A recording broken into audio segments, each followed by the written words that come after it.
Hello नमस्कार दोस्तों, स्वागत है आपका हमारे यूट्यूब चैनल। फ्रेंड्स, आज हम पढ़ेंगे गवर्नर जनरल और वायसराय के बारे में। और ये जो है बहुत ही इंपॉर्टेंट टॉपिक्स है, तो इसको आपको पढ़ना बहुत जरूरी हो जाता है। यहाँ से क्वेश्चन अक्सर एग्जाम में देखने को मिलते हैं। फ्रेंड्स, मैंने आपको बताया था कि ईस्ट इंडिया कंपनी की जो स्थापना है 1600 ईस्वी में की गई थी। कहाँ पे? ब्रिटेन में, जो कि एलिजाबेथ प्रथम के द्वारा किया गया था। और उन्होंने जो है पूर्वी देशों के साथ जो व्यापार करने के लिए इसको 15 वर्षों के एकाधिकार से जो है इसमें पहले बार भेजा था। और जब ये भारत आया था 1600 ईस्वी में, आपको पता होगा, तो वो 15 वर्षों के एकाधिकार के साथ यहाँ पे आया था। और आपने अभी पढ़ा होगा कि 1757 में प्लासी का युद्ध होता है। 1757 में, जून 1757 में जो है प्लासी का युद्ध लड़ा जाता है। किसके किसके बीच? हमने पढ़ा था कि सिराजुद्दौला एक तरफ होते हैं बंगाल के नवाब, और एक तरफ होते हैं ईस्ट इंडिया कंपनी। तो उस समय जो ईस्ट इंडिया कंपनी का जो नेतृत्व कर रहे थे, वो पहले बने थे बंगाल के गवर्नर लॉर्ड क्लाइव।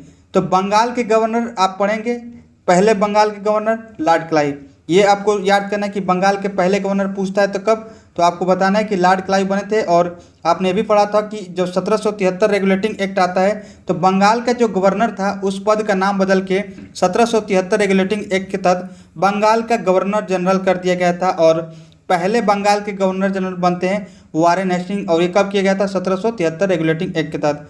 उसके बाद से आता है 1833 के चार्टर एक्ट। और उसमें बताया था कि 1833 चार्टर एक्ट के तहत जो है बंगाल के गवर्नर जनरल का पद जो है भारत का गवर्नर जनरल कर दिया गया। और भारत के गवर्नर जनरल पहले बनते हैं विलियम बेंटिंग। तो ये भी आपको नोट कर लेना है। और उसके बाद से 1857 की जब क्रांति होती है, उस समय जो है गवर्नर जनरल होते हैं भारत के, वो होते हैं कैनिंग। और कैनिंग को ही जब 1857 की क्रांति होती है, उसके बाद से जो है 1858 के गवर्नमेंट ऑफ इंडिया एक्ट लाया जाता है। और इसी के तहत जो है कंपनी का जो आधिपत्य होता है यहाँ पे भारत में, उसको समाप्त करके डायरेक्ट जो है जो ब्रिटिश क्राउन का इस पर आधिपत्य कर लिया जाता है भारत पे। और उसमें जो है पहले जो है गवर्नर जनरल जो है भारत के गवर्नर जनरल, उस पद का नाम बदल के कर दिया गया है 1858 के गवर्नमेंट ऑफ इंडिया के तहत भारत का वायसराय कर दिया गया था। तो ये किस एक्ट के तहत किया गया था? तो 1858 के गवर्नमेंट ऑफ इंडिया एक्ट के तहत जो है भारत के गवर्नर जनरल का पद बदल के भारत का वायसराय कर दिया गया था। और पहले भारत के वायसराय बनते हैं लॉर्ड कैनिंग। यानी जो अंतिम भारत के गवर्नर जनरल होते हैं वही पहले भारत के वायसराय बनते हैं। ये सारी बातें आपको नोट कर लेना है। तो यहाँ पे हमने क्या बताया? पहले बंगाल का गवर्नर, तो आपको नोट करना है पहला बंगाल के गवर्नर लॉर्ड क्लाइव। और अगर पूछे बंगाल के गवर्नर जनरल कौन बना, तो 1773 रेगुलेटिंग एक्ट वारेन हेस्टिंग बनते हैं। और इस पद का नाम बदल के 1833 के चार्टर एक्ट में बंगाल के गवर्नर जनरल का नाम बदल के क्या कर दिया गया? भारत का गवर्नर जनरल कर दिया गया। वो बनते हैं पहले आपके विलियम बेंटिंग। उसके बाद से 1857 क्रांति होती है। उसके बाद से 1858 गवर्नमेंट ऑफ इंडिया एक्ट आता है। उसके बाद से इस पद का नाम बदल के भारत के गवर्नर जनरल को भारत का वायसराय कर दिया गया। और भारत के पहले वायसराय बनते हैं लॉर्ड कैनिंग। तो ये 4 पॉइंट तो आपको याद ही होने चाहिए। उसके बाद से हम देख लेते हैं अगला पॉइंट। देखिए फ्रेंड, यहाँ से एक और क्वेश्चन पूछता है कि कैसे आपको याद रखना है। अभी हमने आपको बताया कि 1857 क्रांति हुई, उसमें जो है पहले ईस्ट इंडिया के जो गवर्नर उसमें नेतृत्व किए थे ईस्ट इंडिया की तरफ से, वो लॉर्ड क्लाइव थे। तो 1800 क्रांति के बाद आता है 1773 का रेगुलेटिंग। इसी पद का नाम बदल के बंगाल के गवर्नर जनरल को बंगाल के गवर्नर को नाम बदल के क्या कर दिया जाता है? तो बंगाल का गवर्नर जनरल कर दिया जाता है। और पहले बंगाल के गवर्नर जनरल कौन बनते हैं? तो अभी हमने आपको बताया वारेन हेस्टिंग। तो ये कौन थे? तो ये बंगाल के अंतिम गवर्नर भी होंगे। तो बंगाल के अंतिम गवर्नर पूछे या फिर पूछे कि बंगाल के पहले गवर्नर जनरल कौन होंगे, तो ये आपको बताना है वारेन हेस्टिंग होंगे। उसके बाद से 1833 के जो चार्टर एक्ट आता है, उसमें हमने बताया कि बंगाल के गवर्नर जनरल का पद बदल के क्या कर दिया गया? भारत का गवर्नर जनरल कर दिया गया। तो भारत के गवर्नर जनरल पहले होंगे विलियम बेंटिंग, तो यही होंगे बंगाल के अंतिम गवर्नर जनरल। सेम वही चीज़ है 1858 में हमने आपको बताया कि गवर्नर भारत के गवर्नर जनरल का पद नाम बदल के क्या कर दिया गया? तो वो कर दिया गया भारत के पहले वायसराय। तो पहले अगर वायसराय लॉर्ड कैनिंग होंगे, तो ये क्या होंगे? भारत के अंतिम गवर्नर जनरल भी होंगे। तो ये सारी बातें जो है यहाँ से ऐसे भी क्वेश्चन पूछता है कि भारत के अंतिम गवर्नर जनरल कौन थे, बंगाल के अंतिम गवर्नर जनरल। पहले तो हमने आपको बता दिया, अंतिम भी आपको याद रखना है। तो यहाँ से क्वेश्चन पूछता है। और ये भी नोट करेंगे कि भारतीय गवर्नर जनरल पूछे, यानी पहले जो है भारतीय गवर्नर जनरल पूछे वो कौन थे? तो सी राजगोपालाचारी। और भारत के जो है पहले गवर्नर जनरल पूछे थे, देखिए यहाँ से 2 क्वेश्चन पूछता है। स्वतंत्र भारत के पहले गवर्नर जनरल पूछे तो वहाँ पे लॉर्ड माउंटबेटन लगाना है। ध्यान सुनिएगा, स्वतंत्र भारत के पहले गवर्नर जनरल पूछे तो आपको लॉर्ड माउंटबेटन लगाना है। और भारत के पहले भारतीय गवर्नर जनरल पूछे तो सी राजगोपालाचारी लगाना है। ये 2-3 पॉइंट आपको याद रखना है। और ये चारों पॉइंट तो आपको याद ही रखना है कि कौन बंगाल का गवर्नर जनरल पहला था, कौन बंगाल का भारत के गवर्नर जनरल कब बना। और ये एक्ट भी आपको याद रखना कि कब इसका जो पद आपको चेंज कर दिया गया है। ये सारी बातें आपको याद रखनी है। पहला वायसराय कौन थे? तो लॉर्ड कैनिंग थे।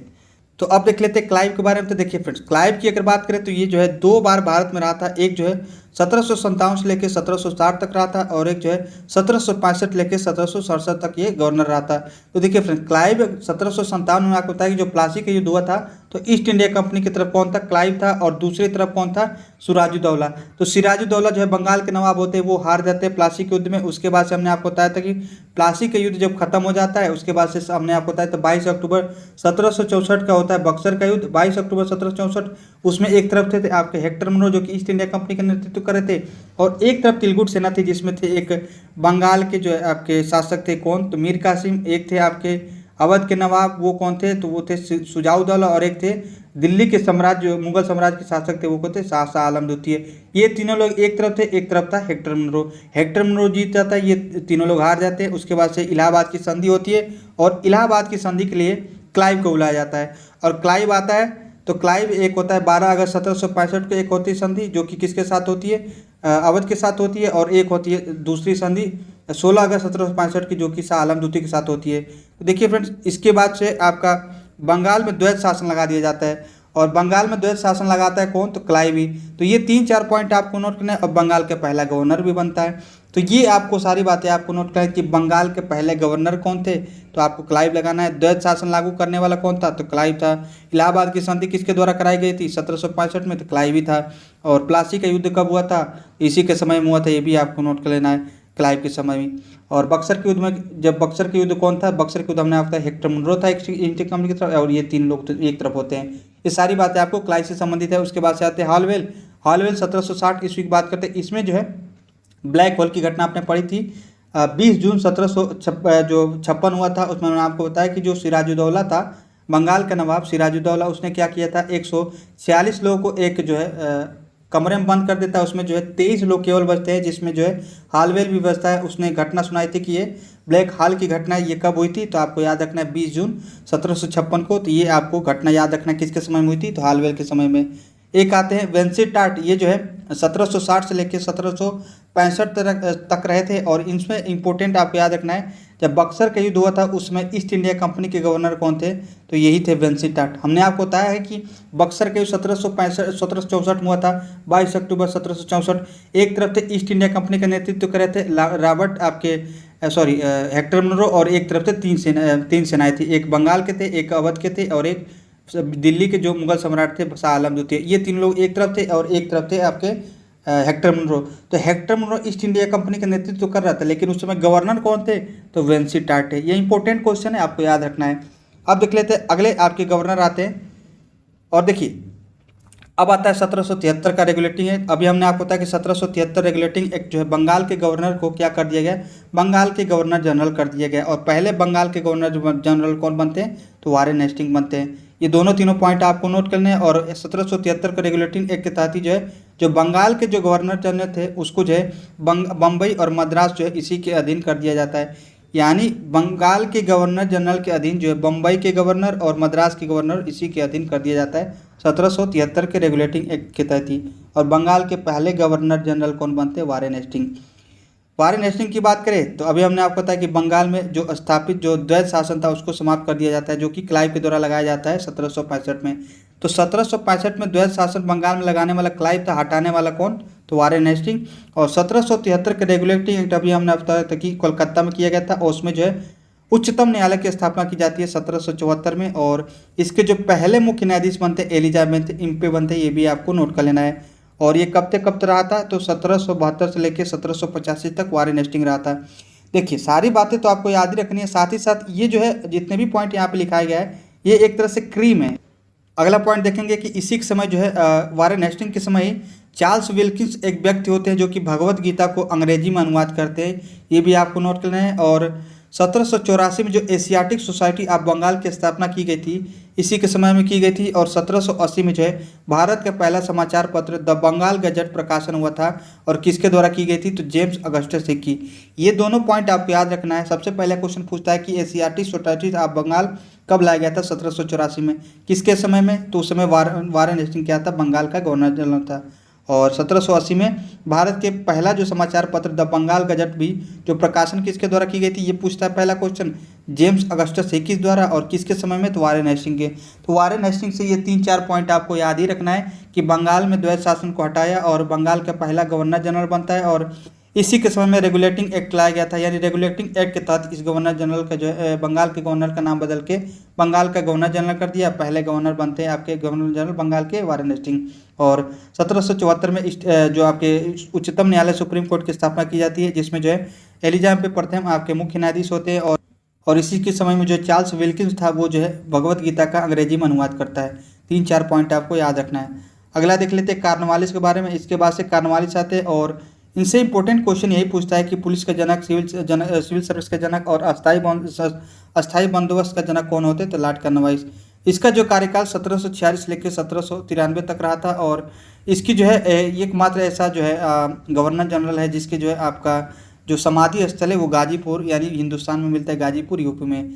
तो कार्नवालिस का जो है पूछता कई बार की समाधि कहाँ है, तो गाजीपुर में, ये आपको याद रखना है। इसकी मौत 1793 में हुई थी और गाजीपुर यूपी में इसकी समाधि है। और सबसे पहले पूछता कि किसका जनक है, तो पुलिस का जनक कार्नवालिस, सिविल सर्विसेज का जनक और अस्थायी बंदोबस्त का जनक माना जाता है। और कब की, तो 1793 में जो अस्थायी बंदोबस्त लाया गया था, इसी का जन्म। ये तीनों पॉइंट आपको याद होना चाहिए। तो कार्नवालिस पुलिस का जनक, सिविल सर्विसेज का जनक और अस्थायी बंदोबस्त का जनक। और न्यायिक क्षेत्र में जो है इसने क्या किया था कि जो न्यायिक क्षेत्र है उसमें शक्तियों का पृथक्करण कर दिया था, ये भी आपको नोट कर लेना है। और याद रखना है कि जो अस्थायी बंदोबस्त है वो किस एरिया में था, तो बंगाल का जो आसपास का जो एरिया था, जो पूर्वी एरिया था बंगाल के आसपास का, वो पूरा भाग जो है अस्थायी बंदोबस्त लाया गया था। ये इसको हम जमींदारी व्यवस्था भी बोलते हैं, ये भी आपको नोट करना है। तो अस्थायी बंदोबस्त को जमींदारी व्यवस्था भी बोलते हैं। और किसके द्वारा लाया गया था, कार्नवालिस के द्वारा। दक्षिणी पार्ट में जो है भारत के, वो वहाँ पर रैयतवाड़ी व्यवस्था लाया गया था रीड एंड मुनरो के द्वारा, ये भी आपको नोट कर लेना है।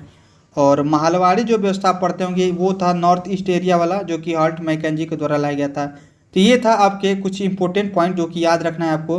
तो बंगाल की तरफ जो एरिया था वहाँ पे अस्थायी बंदोबस्त लाया गया था, यानी उसको जमींदारी व्यवस्था भी बोलते हैं। किसके द्वारा, कार्नवालिस के द्वारा लाया गया था। और दक्षिण जो भारत है वहाँ पे जो आसपास के क्षेत्र है वहाँ पे रैयतवाड़ी व्यवस्था लाया गया था, रीड और मुनरो के द्वारा लाया गया था। और महलवाड़ी जो है हल्ट मैकेंजी के द्वारा लाया गया था, नॉर्थ ईस्ट के जो एरिया है भारत का। तो ये जो है तीनों पॉइंट आपको याद रखना। क्वेश्चन ऐसे पूछता है कि मालवाड़ी किसके द्वारा लाया गया था, अस्थायी बंदोबस्त के जनक कौन है, आपका रैयतवाड़ी व्यवस्था किसके द्वारा लाया गया था, तो यहाँ से क्वेश्चन ये सब बनता है। तो ये कार्नवालिस से इंपॉर्टेंट चीज़ बातें हैं कि जो कि आपको याद रखना है। अगला पॉइंट देख लेते हैं लॉर्ड वेलेस्ली के बारे में।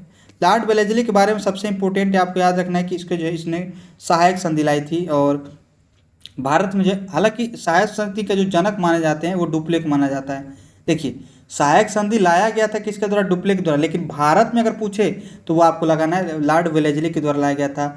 और लॉर्ड वेलेस्ली जो है क्या किया था, इसका जो विकास जो है संपूर्ण भारत में इसको देखने को मिलता है। और भारत में सहायक संधि का जनक वेलेस्ली को ही माना जाता है। इसको शेरे बंगाल भी कहा जाता है। तो वेलेस्ली 1798 से लेकर 1805 तक रहा था, ध्यान सुनिएगा।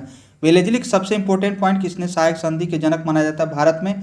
और पूछे कि सहायक संधि की शुरुआत किसने की थी, तो डुप्ले लगाना है। ये 3-4 पॉइंट आपको याद रखना है। और सबसे इंपॉर्टेंट पॉइंट तो ये है कि आपको याद रखना कि कब जो है किस राज्य ने सहायक संधि अपनाई थी, ये भी आपको नोट करना है। सबसे पहले हमने आपको पढ़ाया था कि हैदराबाद जो है 1798 में ये पहला ऐसा राज्य है जो कि सहायक संधि अपनाने वाला है। और किसके द्वारा, तो ये लाया गया था आपके वेलेस्ली के द्वारा। फिर आता है डेट आपको याद रखना है। क्रम पूछता है, यहाँ पे क्रम पूछ देता है कि लगाइए कि कौन पहले आपके वेलेस्ली यानी सहायक संधि अपनाने वाला है या कौन नहीं है। और क्रम वाइज भी लगाना होता है, डेट वाइज। तो पहला हैदराबाद 1798, फिर 99 में दो राज्य मैसूर और तंजौर, ये जो है दोनों आपके, पहले मैसूर अपनाता है फिर तंजौर, और उसके बाद से अवध 1801 में। ये 4 तो आपको याद ही होना चाहिए। उसके बाद से जो पेशवा जो मराठा थे पुणे में जो रह रहे थे 1802 में उन्होंने अपनाया। 1803 में जो भोसले थे जो कि नागपुर में रह रहे थे उन्होंने 1803 में, और फिर 1804 वाला सिंधिया जो कि ग्वालियर में रह रहे थे। तो ये तीनों मराठा के बारे में भी आपको याद रखना है। पेशवा के जो मराठा थे 1802 में अपनाया था, 1803 में जो भोसले के जो मराठा था, और सिंधिया के जो मराठा थे वो 1804 में इन्होंने सहायक संधि अपनाई थी। सबसे पहला आपको याद रखना है कि सहायक संधि अपनाने वाला पहला जो राज्य था कौन था, आपके हैदराबाद, ये भी आपको नोट कर लेना है। उसके बाद से मैसूर, उसके बाद तंजौर, उसके बाद से अवध। ये 4 पॉइंट आपको याद रखना है। और सहायक संधि के जनक, सहायक संधि के जो जनक है भारत में कौन माने जाते हैं, तो वेलेस्ली। और शुरुआत किसके द्वारा की गई थी, तो डुप्ले। ये 3-4 पॉइंट आपको याद रखना है। 1798 से लेकर 1805 तक ये रहा था। और इन्हीं के समय में जो है कोलकाता में फोर्ट विलियम कॉलेज की स्थापना की गई थी। और फोर्ट विलियम कॉलेज की स्थापना हमने आपको बताया कि जाप चारनाक द्वारा इसके नींव रखी गई थी। और फोर्ट विलियम कॉलेज जो है उसके जो पहले अध्यक्ष बनते चार्ल्स आयर, हमने ये भी पढ़ चुका है। और यह जो है स्वयं को बंगाल शेरे बंगाल कहता था। और इनके समय में जो है चौथा आंग्ल मैसूर युद्ध हुआ था। और इसी के तहत जो है 1799 में जो क्या हुआ था, सहायक संधि अपनानी पड़ी थी मैसूर को। तो ये सारी बातें आपको नोट कर लेना है। और ये सारी बातें तो हम पढ़ ही चुके हैं, लेकिन एक जगह आपको बता दिया जा रहा है कि इसके कार्यकाल में क्या हुआ था।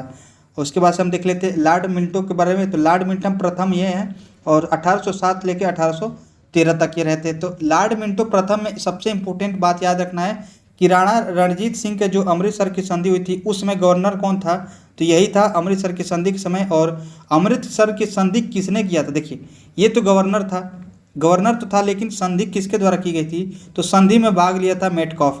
तो चार्ल्स मेटकॉफ और जो राणा रणजीत सिंह थे उनके बीच जो है अमृतसर की संधि हो जाती है 1809 में, ये हम पढ़ चुके हैं। और इसी कार्यकाल में 1813 का चार्टर एक्ट लाया गया था लॉर्ड मिंटो प्रथम के द्वारा। तो ये इससे इंपॉर्टेंट कुछ बातें थी। सबसे इंपॉर्टेंट ये आपको याद रखना है कि अमृतसर की संधि कब हुई थी, 1809 में, किसके किसके बीच हुई थी। तो उसमें जो भाग लिए थे मेटकॉफ लिए थे और एक तरफ थे राणा रणजीत सिंह, ये भी आपको नोट कर लेना है।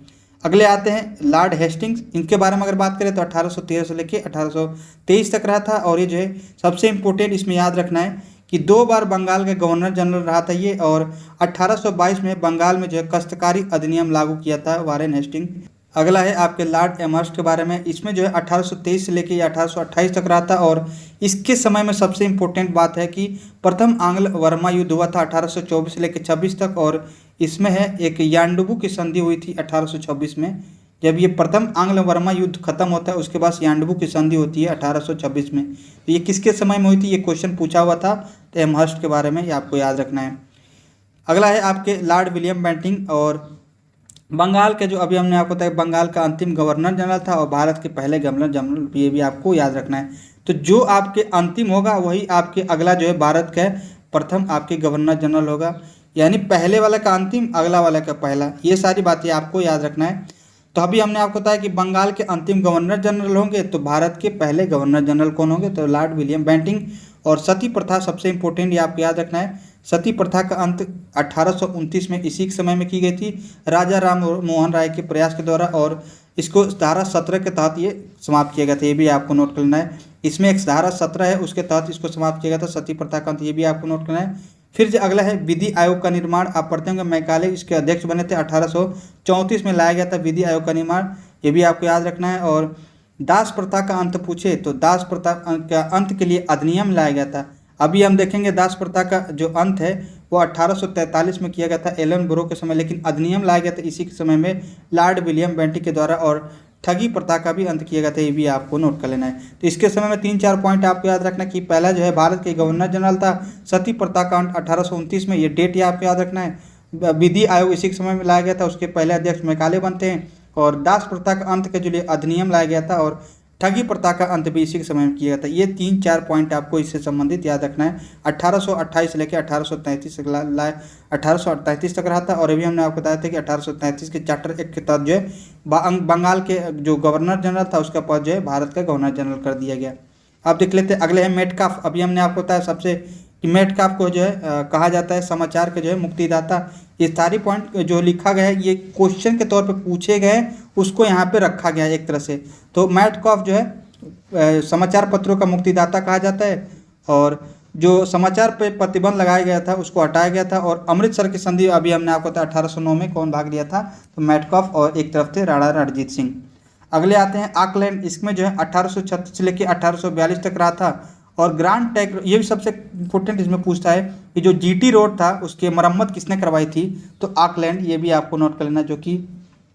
और ये भी आपको नोट करना कि ये किसके द्वारा बनाया गया था, तो शेरशाह सूरी। आपने पढ़ा होगा कि ग्रांड ट्रंक रोड किसके द्वारा बनाई गई थी, तो शेरशाह के द्वारा। लेकिन जो मरम्मत करवाया था वो कौन गवर्नर था, तो आपको याद रखना है ऑकलैंड। 1836 से लेकर 1842 तक रहा था। अगला है आपका एलन ब्रो, इम्पोर्टेंट है। सबसे पहले यही पूछा जाता है कि दास प्रथा का अंत किसके समय में समाप्त किया गया था, तो ये जो है एलन ब्रो के द्वारा किया गया था 1843 में। एक्ट 5 के द्वारा जो है दास प्रथा का कानून लागू किया गया था और इसी के तहत जो है दास प्रथा को समाप्त किया गया था। ये डेट और किसके समय में, एलन बरो के द्वारा। सारी बातें आपको याद रखना है, 1843 में ऐसा किया गया था। अगले आते हैं, आपको ये सारी शॉर्ट नोट्स है और यहाँ से जो हमने पढ़ा है उसको यहाँ पे एक जगह पे देख लेते हैं। देखिए फ्रेंड्स, हमने क्या पढ़ा कि क्लाइव के द्वारा जो है मतलब क्लाइव 1857 की क्रांति हुई थी, उसमें कौन भाग लिया था, तो क्लाइव ही जो है एक तरफ ईस्ट इंडिया कंपनी की तरफ, और ये बंगाल का प्रथम गवर्नर भी था, और एक तरफ से सिराजुद्दौला जो कि हार जाते हैं। उसके बाद से जो है हमने आपको बताया कि जब बक्सर का युद्ध होता है 22 अक्टूबर आपके 1764 में, तो वो कौन एक तरफ थे, ईस्ट इंडिया कंपनी की तरफ से हेक्टर मुनरो, और एक तरफ 3 सेनाएं थी। हमने आपको बताया एक अवध के नवाब थे, एक तरफ बंगाल के शासक थे, और एक तरफ दिल्ली के मुगल सम्राट शाह आलम द्वितीय थे। ये तीनों हार जाते हैं और हेक्टर मुनरो जीत जाता है। उसके बाद से जो है आपकी सहायक संधि होती है, और सहायक संधि के लिए किसको बुलाया जाता है, तो क्लाइव को बुलाया जाता है। और क्लाइव क्या करता है, डुअल सिस्टम लागू करता है बंगाल में 1765 में, और 2 संधियाँ कराता है इलाहाबाद की। हमने आपको बताया था, एक 12 अगस्त 1765 की, और एक होता है आपके 16 अगस्त 1765 की। सारी बातें आपको नोट करना है। और उसके बाद से आते हैं हालवेल। हमने आपको हालवेल की आपको इंपॉर्टेंट बात बताई कि जो ब्लैक होल की घटना हुई थी 20 जून 1756, उसमें ब्लैक होल क्या होता है, एक बच्चा था मात्र, जिसमें 146 लोगों में से हमने आपको बताया था, उसने ही ये घटना सुनाई थी। उसके बाद से आते हैं बेंसीटाट। बेंसीटाट के बारे में हमने बताया था कि जो बक्सर के युद्ध हुआ था 1764 में, उसमें जो गवर्नर जनरल थे ईस्ट इंडिया कंपनी के, वो तो थे आपके बेंसीटाट, लेकिन जो बक्सर के युद्ध होता उसमें ईस्ट इंडिया कंपनी का नेतृत्व हेक्टर मुनरो करता, और एक तरफ 3 सेनाएं थी। इसको हम तिलगुट सेना कहते हैं। बंगाल के शासक, अवध के नवाब, और आपके दिल्ली के जो मुगल शासक थे शाह आलम द्वितीय एक तरफ थे। उसके बाद से हमने वारेन हेस्टिंग के बारे में पढ़ा था। हमने आपको बताया कि बंगाल के जो गवर्नर जनरल इसको बनाया गया था पहली बार, तो बंगाल के गवर्नर का नाम बदल के 1773 का जो रेगुलेटिंग एक्ट है उसमें जो है इसको कर दिया जाता है बंगाल के गवर्नर जनरल, और बंगाल के पहले गवर्नर जनरल बनते हैं वारेन हेस्टिंग। और ये भी आपको नोट कर लेना है कि बंगाल का जो अंतिम गवर्नर होगा तो अगला कौन होगा, यही होगा आपके बंगाल का पहला गवर्नर जनरल। उसके बाद से हमने आपको बताया कि डुअल सिस्टम को अंत करने वाला है, और लगाया किसने था, तो क्लाइव ने लगाया था डुअल सिस्टम बंगाल में, और 1773 के रेगुलेटिंग एक्ट में ऐसा किया गया था। और हमने बताया कि 1774 में सुप्रीम कोर्ट की स्थापना की गई थी कोलकाता में, और पहले एलिजा एम्पे जो है इसके मुख्य न्यायाधीश बनते हैं। उसके बाद से कॉर्नवालिस के बारे में पढ़ा है। कॉर्नवालिस के बारे में सबसे पुलिस का जनक माना जाता है, सिविल सर्विसेज का जनक, और अस्थायी बंदोबस्त जो है लाया गया था। ये डेट आपको याद रखना कि अस्थायी बंदोबस्त कब लाया गया था, 1793 में, कॉर्नवालिस के समय में। ये भी आपको नोट कर लेना है। उसके बाद से हम देख लेते हैं वेलेजली के बारे में। तो देखिए फ्रेंड्स, वेलेजली के बारे में सबसे इंपॉर्टेंट पॉइंट आपको याद ही रखना है कि सहायक संधि किसको द्वारा लाया गया था, तो भारत में सहायक संधि का जनक इसको माना जाता है किसको, तो वेलेजली को, और डुप्ले के द्वारा ये लाया गया था। ये भी आपको नोट कर लेना। डुप्ले कौन था, तो फ्रांसीसी गवर्नर जनरल थे। ये भी आपको नोट करना है। सबसे पहला सहायक संधि अपनाने वाला हैदराबाद। उसके बाद से ये 1798 में हैदराबाद अपनाया था, 1799 में तंजौर और मैसूर अपनाए थे। अवध हमने आपको बताया था 1801 में सहायक संधि अपनाने वाला है। उसके बाद से मिंटो प्रथम में हमने आपको बताया कि इसके समय में अमृतसर की संधि होती है 1800 में, और मेटकाफ एक तरफ होते हैं और एक तरफ जो है आपके राणा रणजीत सिंह होते हैं। ये भी आपको नोट करना है। उसके बाद से एम हर्स्ट के बारे में पढ़ा कि यांडबू की संधि हुई थी प्रथम आंग्ल वर्मा के युद्ध के बाद, जो है 1826 में क्या होती है, यांडबू की संधि होती है। इसके बारे में हमने पढ़ा। उसके बाद से वेंटिंग के बारे में पढ़ा कि भारत के पहले जो है आपके गवर्नर जनरल बनते हैं, और बंगाल के अंतिम गवर्नर जनरल यही होते हैं। उसके बाद से इन्हीं समय में सती प्रथा हमने बताया कि 1829 में राजा राम मोहन राय के जो है प्रयासों के द्वारा इसको समाप्त किया गया था। ठगी प्रथा 1830 में समाप्त किया गया था। विधि आयोग लाया गया था 1834 में, जो कि पहले आपके इसके अध्यक्ष बनते हैं मैकाले, और ये भी कि 1833 के चार्टर एक्ट में ऐसा किया गया था कि बंगाल के जो गवर्नर जनरल था उसका नाम जो है भारत के गवर्नर जनरल कर दिया गया था। उसके बाद से आते हैं आपके ऑकलैंड के बारे में बताया कि जीटी रोड के जो है मरम्मत करवाने वाले ये ऑकलैंड थे। उसके बाद से एलन बारो के बारे में हमने पढ़ा कि दास प्रथा को अंत करने वाले जो है ये एलन बारो थे, जो कि 1843 में ऐसा किया गया था। तो ये थे आपके कुछ इंपॉर्टेंट आपके गवर्नर जनरल। उसके बाद से कल हम इसके आगे पढ़ेंगे कि जो भी आपके गवर्नर जनरल बचे कल हम उसको समाप्त कर देंगे। देखिए ये जो है आपका ये इतना जो पॉइंट है वो लिखा हुआ है, ये आपको तो याद होना ही चाहिए। बाकी आप एक्स्ट्रा जो है किताब से अगर पढ़ना चाहते हैं तो ठीक है, लेकिन ये जो पॉइंट है ये एग्जाम में पूछा गया है इसीलिए यहाँ पे लिखा गया है। बाकी जो है कल हम जो पढ़ेंगे गवर्नर जनरल के बारे में जो बच चुके हैं। तो मिलते हैं नेक्स्ट वीडियो में, तब तक के लिए जय हिंद।